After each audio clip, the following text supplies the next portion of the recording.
Dumela bakulu, dinyame Tijen is here ndadzoka ma-updates manyama ndauya ndakamabata zvekare. Nhasi ndine nyaya iri kubuda panapa. Sengedzo Chabangu ari kubuda ari kudedzera kuti zvoni nyaya iri kutaurwa yekunzi ndakadzingwa basa. Ma-side shows ayo handizviterere, hazvindangana musoro ende hazvishande, ndosaka akaenda kumatare edzimhosva kuenda kunochallenge that judgment. Zvinhu zviri kuitika vedu wega this time ndikuudzai hakudyiwe rinopisa ende hazvipera zvakanaka. And a lot of people were asking me and ndachitaura nevanhu vakawanda ma-government officials vachiti tiri kunzwa vanhu vakawanda zvavari kutaura about masituations ari kuitika muzimbabwe. Feedback iri kubva kuvanhu tiri kuinzwa but vari kuchema kuti guys pacho pamuri kutaura vazhinji muri kungowanza hanzi muri kuwanza kupopota taunyatsai kutaura zvamuri kuda kuti zvigadzirisike bhose vari kuti vari kuteerera maaudios amuri kusenda panapa. So muri yezimbabwe inini handingakuudzire zvekuita kana makashaudhana makaita sei ndezvozvo. Namba dzedu ndiri kusiya pascreen ndo basa radzo. Sendai maaudios muchitaura zvamuri kunzwa kuda kutaura kana kuti zvamuri kuona zviri kuitika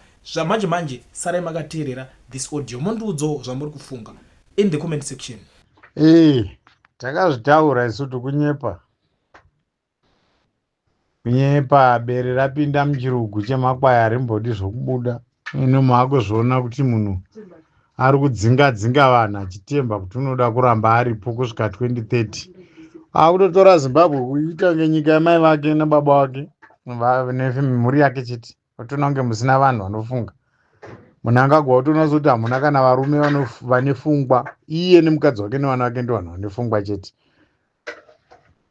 Ndozvinhu zvaakutoona kuvanhu. Otoona sekuti vamwe vanhu vakapata zvimwe zvokupata zviya zvokurevesa.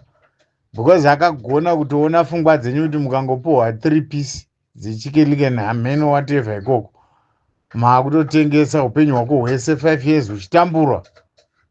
Wopuhwa zviraisi zvaunodya nhasi zvishoma 2 kg waya wotamburwa upenyu hwako hwose chisakarira chiraisi checho. Wopuhwa gorosi iye achidya sadza chari sadza ratoziva rinomabarwe rinogaiwa upfuma wechibage huyo. Iye hanina zvezveona uchidya gorosi sadza redi chinama chinamira maoko awo chikuwara nemudumbu. Iyo tikwa vanhu takatiwapa chikafu gorosi uchindogaisa gorosi kuti udye sadza utonaso kuti upenyu hwo hwakanaka ihwohwo.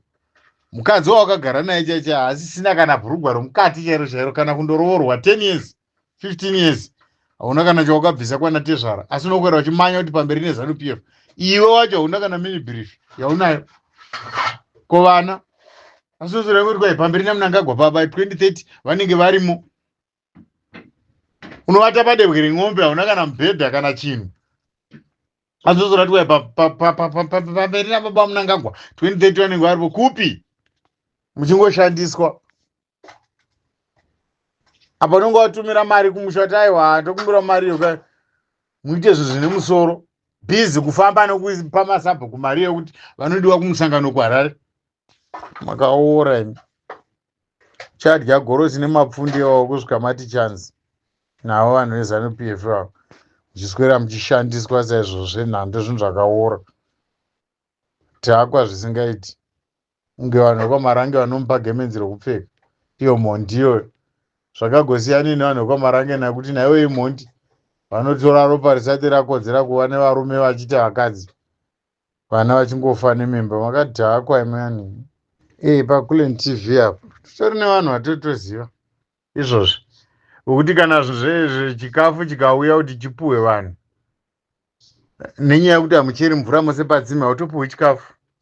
Fanika kuzaka kuward 16 uko mubhuku rekwaSoromoni munhu wese anosapota opposition hapana munhu anopuhwa chikafu.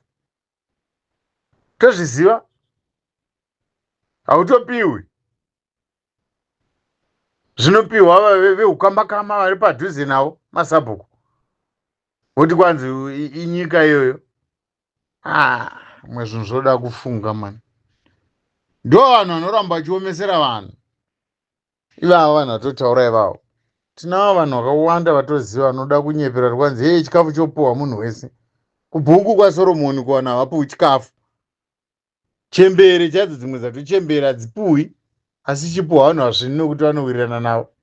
Unozoda kuti nyepera vanhu vakaita sana Mavhaza ndombovada here.